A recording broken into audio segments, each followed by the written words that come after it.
আমি খুব সহজ পদ্ধতিতেই আমের আচার একটা তৈরি করি একরকমভাবে। তো সেই পদ্ধতিটাই তোমাদের সাথে শেয়ার করছি। প্রথমে আমগুলোকে এইভাবে টুকরো টুকরো করে ছাড়িয়ে নিয়ে ছোটো ছোটো করে কেটে নিতে হবে।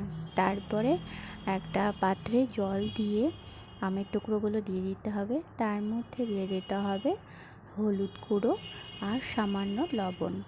এই দিয়ে আমগুলোকে সেদ্ধ করে নিতে হবে প্রথমেই। এর মধ্যে আর কোনো উপাদান দেব না।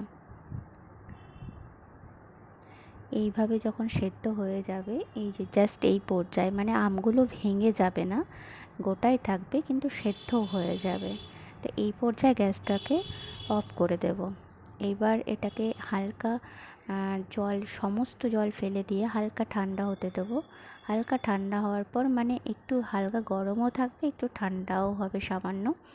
তো সেই পর্যায়ে যতটা পরিমাণে চিনি, যে যেমন মিষ্টি খায় সেই পরিমাণ চিনি এর মধ্যে দিয়ে দিতে হবে। এবার কিন্তু এটা গ্যাস কিন্তু অফ করে, হ্যাঁ, এটা পুরো গ্যাসটা অফ করার পরে এটা করতে হবে। চিনিগুলো দিয়ে ভালোভাবে এটাকে নাড়িয়ে চাড়িয়ে চারিদিকে মিক্সড করে কিছুক্ষণ টাইম দিতে হবে। এই 15 মিনিট মতো এটাকে রেস্টে রাখতে হবে। ঠিক এইভাবে রেস্টে থাকলে জলটা কেটে যাবে আর চিনিগুলো প্রায় গলে যাবে। এরপর 15 মিনিট পর কড়াইয়ে তেল দিতে হবে, সর্ষের তেল অবশ্যই। সর্ষের তেলের মধ্যে যতটা পরিমাণ আপনারা ঝাল ভালোবাসেন, তো ততটা পরিমাণ ঝাল দিতে হবে। শুকনো লঙ্কা আমি এইভাবে দিয়ে দিলাম।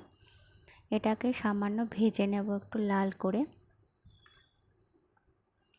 করে ভেজে নেওয়ার পরে এটাকে একটা আলাদা পাত্রে তুলে রাখবো। আমার হয়ে গেছে। এরপর সেই কড়াইয়ে তেলটা তুলে রাখার পরে এই যে আমগুলো, চিনিগুলো দেখো গলে গেছে, পুরো গলে জল জল হয়ে গেছে, এবং তার মানে এটা হয়ে গেছে ঠিক 15 মিনিট পরে। এটা এবার অন্য পাত্রে তুলে রেখে কড়াইয়ের মধ্যে একটু কড়াইটা গরম করে নেব। কড়াইয়ের মধ্যে সেই চিনি সমেত সেই আমটা পুরোটাই এর মধ্যে দিয়ে দেবো। এটা দিয়ে হালকা হাতে নাড়তে হবে। পুরো এটা নাড়বো এইভাবে। নাড়তে নাড়তে এটাকে একদম লো ফ্লেমে দিতে হবে। এটা নাড়তে থাকতে হবে। নাড়ার পরে এটা যখন একটা অন্যরকম ঘনত্ব, আমি দেখাচ্ছি কীরকম, একটু চিটচিটে, এই যে ঠিক এই ঘনত্বটা আসবে যখন, তখন এর মধ্যে আমি আলাদা করে আচারের জন্য একটা মশলা বানিয়েই রাখি। সেটা কোনো একটা ভিডিওতে তোমাদের সাথে শেয়ার করব অবশ্যই। তো সেই আচারের মশলাটা এর মধ্যে আমি দিয়ে দেব।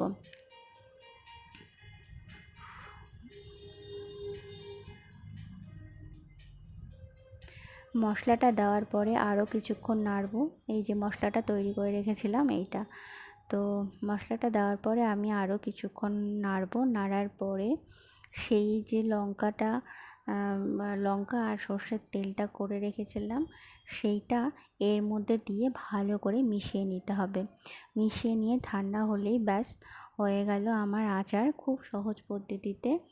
তো তোমরা ওইভাবে করে দেখো, ভীষণ টেস্টি হয় এবং খুব কম খাটনিতে, খুব কম সময়ের মধ্যে এটা হয়। সবথেকে বড় কথা, খুব কম সময় লাগে এটাতে, এবং টেস্ট কিন্তু এর জন্য কোনো রকম কম হয় না, এবং বরং এটা বেশি ভালো লাগে অন্যান্য আচারের থেকে। এবং এটা ঠান্ডা হওয়ার পর কাচের জারে ভরে রেখে দিলে এটা সারা বছর তোমরা খেতে পারবে এইভাবে। ভীষণ ভালো লাগে।